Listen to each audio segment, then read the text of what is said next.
आज जो है सिंपल इंटरेस्ट का 7वां क्वेश्चन बताने जा रहे हैं। ठीक, देखते हैं क्या है।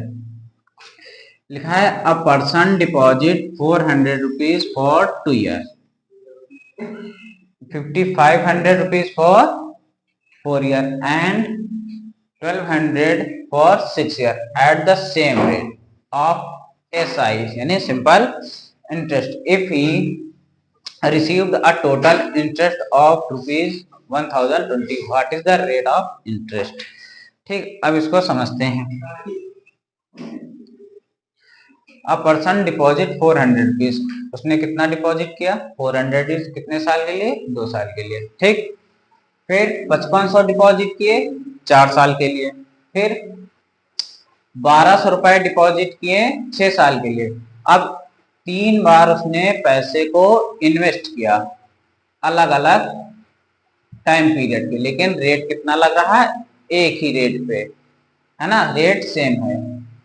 अब उसने जो है इन तीनों पैसों पे 1020 रुपए का उसको टोटल इंटरेस्ट मिला, यानी 400 पे 5500 पे और 1200 पे जो इंटरेस्ट मिला है उसको 1020 रुपए मिला है। तो वो रेट बताना है कितना है। अब हमको 3 बार पैसे डिपॉजिट किया, यानी SI first plus SI 2 plus SI 3, इसको टोटल पैसा मिल रहा है 1020 रुपए। ठीक, अब पहले साल के लिए देखते हैं। पहली बार में उसने कितना रुपए डिपॉजिट किया, देखो वही formula SI equal PRT upon 100, यानी यही फॉर्मूला हम 3 बार रखेंगे। ठीक, देखो P पहली बार में कितना डिपॉजिट किया 400, रेट कितना लिखा है, रेट सेम है ना, मान लेते हैं लेट रेट इक्वल आर मान लेते हैं, यानी रेट हो गया आर, समय कितना ले रहा है पहली बार 2 साल का अपॉन 100। ठीक, प्लस दूसरी बार कितना डिपॉजिट किया 5500, आर रेट सेम है कितने साल के लिए 4 साल के लिए। ठीक, अपॉन 100, फिर प्लस तीसरी बार कितना रुपए डिपॉजिट कर रहा है 1200, रेट सेम है लेकिन समय अलग है 6 साल के लिए, है ना, 6 साल के लिए उसने डिपॉजिट किया अपॉन 1000। ठीक, इक्वल ये टोटल इंटरेस्ट उसको मिला है 1020 रुपए। अब इसी को सॉल्व कर लेते हैं, आंसर आ जाएगा। ठीक, देखो आर यहाँ है, आर यहाँ भी, आर यहाँ, यानी आर यानी रेट तीनों में सेम लग रहा है। ठीक, 3 टर्म है, तीनों में आर सेम है, आर ले लेते हैं कॉमन। ठीक, 4 2 जा 800 प्लस इसको मल्टीप्लाई करेंगे 2200 प्लस 12 6 जा 72 upon 100 upon 100 upon 100 equal 1020 rupees. यहाँ तक आएगा। अब देखो डिनोमिनेटर सेम है, जब डिनोमिनेटर सेम है तो न्यूमिनेटर ऊपर ऊपर ऐड कर देते हैं। तो अब इसको ऐड कर लेते हैं, कितना बचेगा 822 और 72 को ऐड करेंगे कितना आएगा, ऐड करिए 00 2 2 2200, इसको ऐड कर लीजिए 800 प्लस 2200 प्लस 7200। ठीक, 00 2 इतना बचेगा, यानी 102। ठीक, अपॉन 100 इक्वल 1020। अब ये आर डिवाइड में है तो उधर जाएगा मल्टीप्लाई में। ठीक, ये हो गया 1020 इंटू 100 अपॉन ये आर के साथ मल्टीप्लाई में है तो इधर आएगा डिवाइड में हो जाएगा। ठीक, अब इससे 2 जीरो से 2 जीरो खत्म, अब इसको डिवाइड कर देंगे तो लगभग 10 बार जाएगा, तो आर इक्वल आ गया 10%, यानी हमारा रेट कितना है 10%। यानी हर सेम रेट यानी हर बार 10% ब्याज उसको लग रहा है, 400 पे भी, 5500 पे भी और 1200 पे भी, तब जाके उसको मिल रहा है 1020 रुपए, है ना। इतनी बात समझ आ गई। अब इसमें जो समझ में ना आइएगा तो बताइएगा। अब इसके बाद चलते हैं अगले क्वेश्चन पे, ठीक।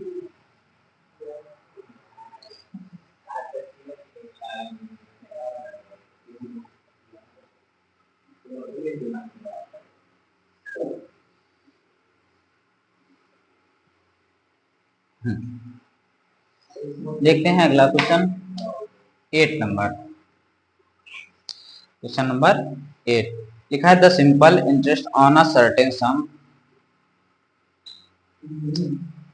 The simple interest on a certain सम ना, सर्टेन सम यानी प्रिंसिपल हमारा फिक्स्ड है फॉर 8 मंथ, कितने मंथ के लिए लग रहा है, 8 मंथ के लिए, ठीक, at 4%, at 4% is ₹129 less than, यानी 129 रुपए कम है किससे, the simple interest on the same sum, on the same sum for 15 months, for 15 months, ठीक, 15 months at 5% rate, at 5% rate per annum. What is the sum? अब चलिए इस question को समझते हैं क्या है। अब देखो कह रहा है कि simple interest on a certain, यानी हमारा प्रिंसिपल फिक्स्ड है फॉर 8 मंथ के, पहले 8 मंथ के लिए डिपॉजिट किया गया, फिर उस पर रेट लग रहा है 4% का, ठीक।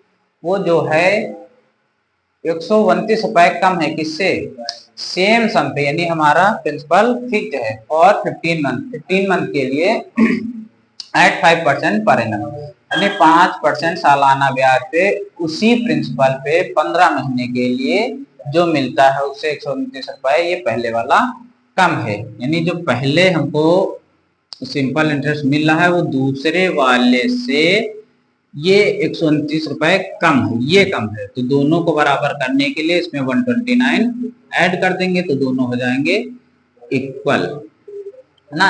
ये पहले वाला 129 रुपए कम है दूसरे वाले SI से, अब ये कम है, अब दोनों को बराबर करने के लिए हम इसमें 129 ऐड कर देंगे तो दोनों बराबर हो जाएंगे, ठीक। अब इसी को सॉल्व करते हैं। देखो प्रिंसिपल हम मान लेते हैं, लेट प्रिंसिपल इक्वल P, ठीक। अब देखो प्रिंसिपल हमने P मान लिया तो वही फॉर्मूला PR कितना है, पहली बार 4%, टाइम पीरियड कितना ले रहा है 8 मंथ अपॉन 100 अपॉन 12, देखो 8 मंथ को ईयर में बदलेंगे तो 8 मंथ इक्वल हो जाएंगे 8/12 ईयर, 8/12 ईयर। फिर दूसरा प्रिंसिपल हमारा वही है, रेट कितना लग रहा है 5% का, ठीक।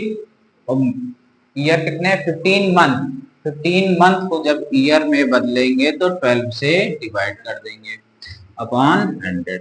अब इसको सॉल्व कर लेते हैं, बस आंसर आ जाएगा, ठीक।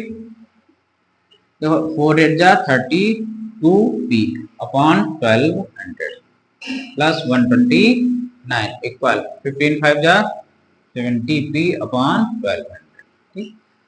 ये दोनों एक साथ ले लो, P इसके साथ भी लगा है, P इसके साथ प्रिंसिपल एक साथ, इसको इस साइड ले लो तो 75p upon 1200 minus 32p upon 1200 equal 129। देखो डिनोमिनेटर बराबर है तो ऊपर ऊपर का सब्ट्रैक्ट कर दिया जाएगा। तो 75 से 32 गया 43p अपॉन 1200 इक्वल 129। ये इधर डिवाइड में तो उधर जाएगा मल्टीप्लाई में। तो 43p इक्वल आ जाएगा 129 अपॉन 43। 1200 अपॉन 43। ठीक, देखो ये इधर डिवाइड में है तो उधर जाएगा मल्टीप्लाई में, और ये मल्टीप्लाई में है p के साथ। p के साथ रिलेशन देखेंगे, ये p के साथ डिवाइड में है और ये p के साथ मल्टीप्लाई में, तो ये मल्टीप्लाई वाला डिवाइड में चला गया और डिवाइड वाला मल्टीप्लाई में। अब इसी को सॉल्व कर लेते हैं, हमारा प्रिंसिपल आ जाएगा। p इक्वल आ जाएगा 43 बन जा 43, 43 3 जा 129। अब जितना बचा उसी को लिख लेते हैं, 3 इंटू 1200। तो p इक्वल आ गया 36, यानी इतना रुपए उसका प्रिंसिपल है। ठीक, ये हमारा आंसर हो गया। यानी 3600 रुपए पे 4% ब्याज का दर और 5% ब्याज में अंतर 129 रुपए का होगा। ठीक, आज इतना ही, आगे का